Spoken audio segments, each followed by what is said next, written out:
Oh, kani.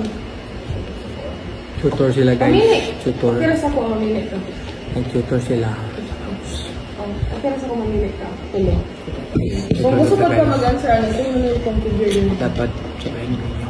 This is our vlog for today's video. Nawala ko 5-5. Video ba na?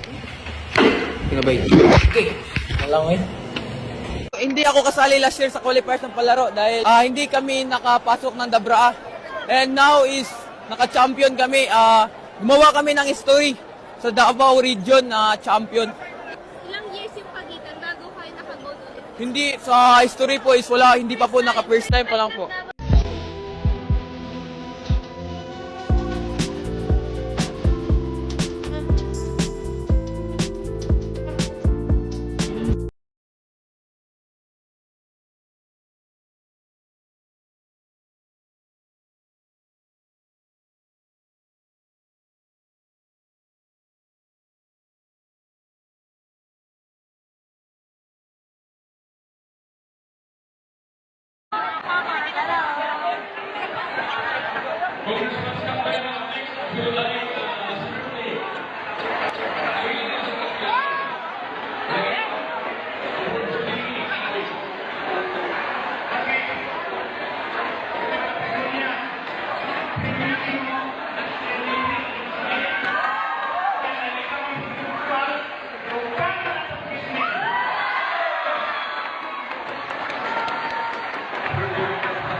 Karon guys, kay magpaupaw may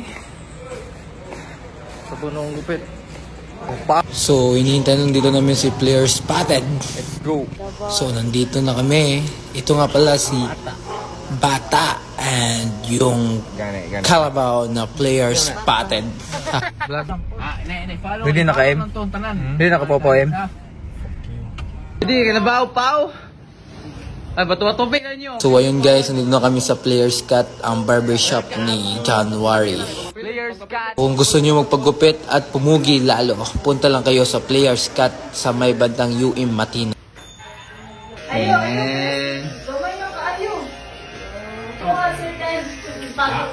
Itaas na kayo kung buo.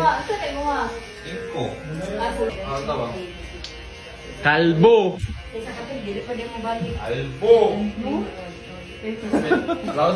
Para champion, taim. Oy, gupitim. Pre, uno, wala pre. Di man na uno, wala, pre. Dris na, klaro ana. Yawa sa kita, sabi ko yun. Kalbo, sa kalbo masamang tao. Yung mga yun, pre. Sino. Ay, lain kayo ya, pag ikuan ya. Dapat dos jud awa. Napohok, manapit. Lain kay awa ya. Awa. Dili, alimpo man eh. Awa. Alimpo man eh. Alimbubit. Nahanap nga ng Calabarzon ang kryptonite ng Davao Region. Literal na nanghina ang Davao nang bantayan sila ni Duterte. Sa unang quarter, kontrolado ng Davao ang laro, lalo na sa ilalim sa pangunguna ni Rene Baterbonia.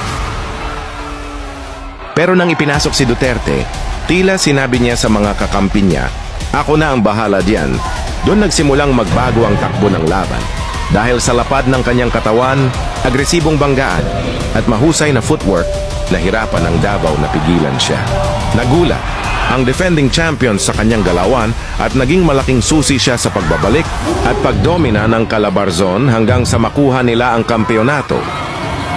Busog sa Milo pag kumain arroz kaldo. Kilo-kilo almusal ko champurado. Ganito yung dapat nasahog sa munggo. Sarap kumain pag nagbabasa ng dyaryo. Pinagpapandesal nga ako ni mama.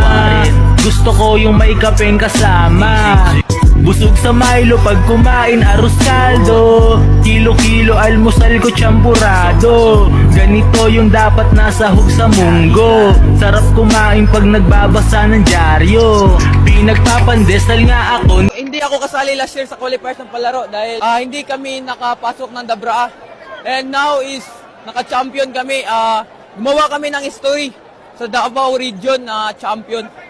Ilang years yung pagitan bago kayo naka-gold ulit? Hindi, sa history po is wala, hindi pa po naka-first time pa lang po. Dapat magkaroon Oo, ng gold. Opo. Ano pakiramdam na parte ka ng history na yun? Syempre, masaya ako. Masaya kaming lahat as a team. Saan parte ng laban ka nahirapan kontra Western Design? Mga second quarter po. Yan po, dikit po kasi yung score. Thank you din sa Davao region. Thank you sa nagasuporta sa Muadiha. Champion me. Nakuha na mo, wala mo na mo gibigo. And sa mga kababayan, sab na ako sa Agusan, sa Talacogon, thank you po sa inyo mga suporta tanan. Kung dili tungod sa inyo ang dili nagamotivate sa kuha, wala po ko diri.